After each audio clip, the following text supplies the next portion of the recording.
নমস্কার বন্ধুরা, আজ আমি আপনাদের একটি জাতকের গল্প পড়ে শোনাবো। গল্পটির নাম কুকুর জাতক।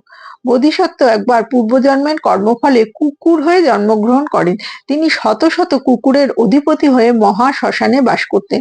তখন বারাণসীর রাজা ছিলেন ব্রহ্মদত্ত। একদিন রাজা সিন্ধু দেশের সাদা ঘোড়ায় টানা নানা অলংকারযুক্ত রথে চড়ে উদ্যান ভ্রমণ করতে গিয়েছিলেন। সারাদিন ধরে সেই উদ্যানে বিহার করে সূর্য অস্ত যাবার পর নগরে ফিরে এলেন। রথের যে চামড়ার সাজ ছিল সেগুলি কেউ সেদিন খুলে রাখলো না। সেই চামড়ার সাজ সহ রথ রাজবাড়ির উঠোনেই রয়ে গেল।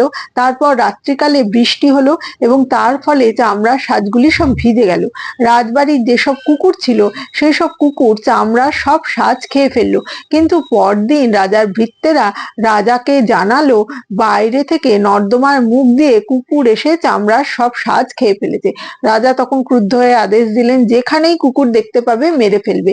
রাজার এই আদেশের ফলে ভয়ানক কুকুর হত্যা আরম্ভ হলো নগর মধ্যে যেসব কুকুর বেঁচে ছিল তারা যখন যেখানেই যায় সেখানেই রাজার লোকেরা তাদের মেরে ফেলে। তখন তারা নগর ছেড়ে শ্মশানে বোধিসত্ত্বের নিকট গিয়ে উপস্থিত হলো।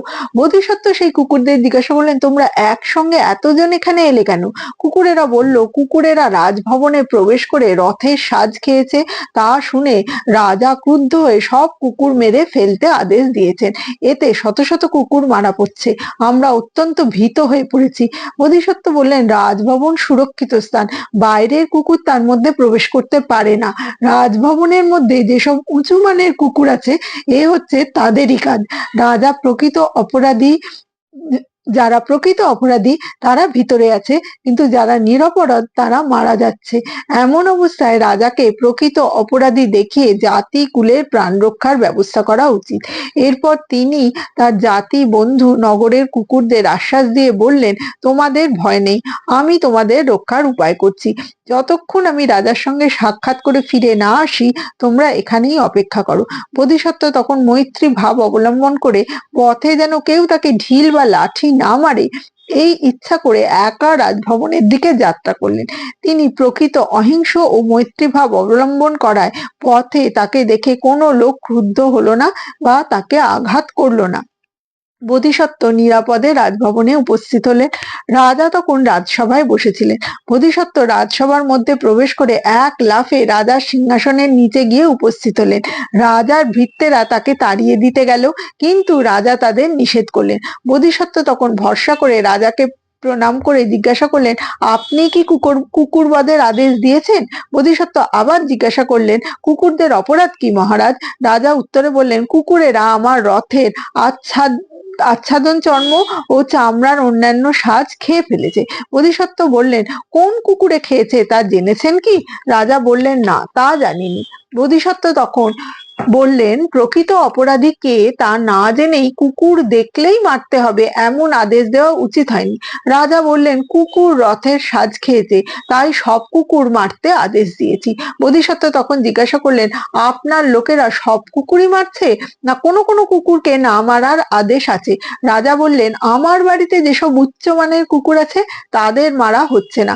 বোধিসত্ত্ব বললেন, আপনি আগে বলেছেন কুকুর রথের চামড়া খেয়েছে বলে সব কুকুর মারার আদেশ দিয়েছেন, কিন্তু এখন বললেন আপনার বাড়ির কুকুরদের মারা হচ্ছে না।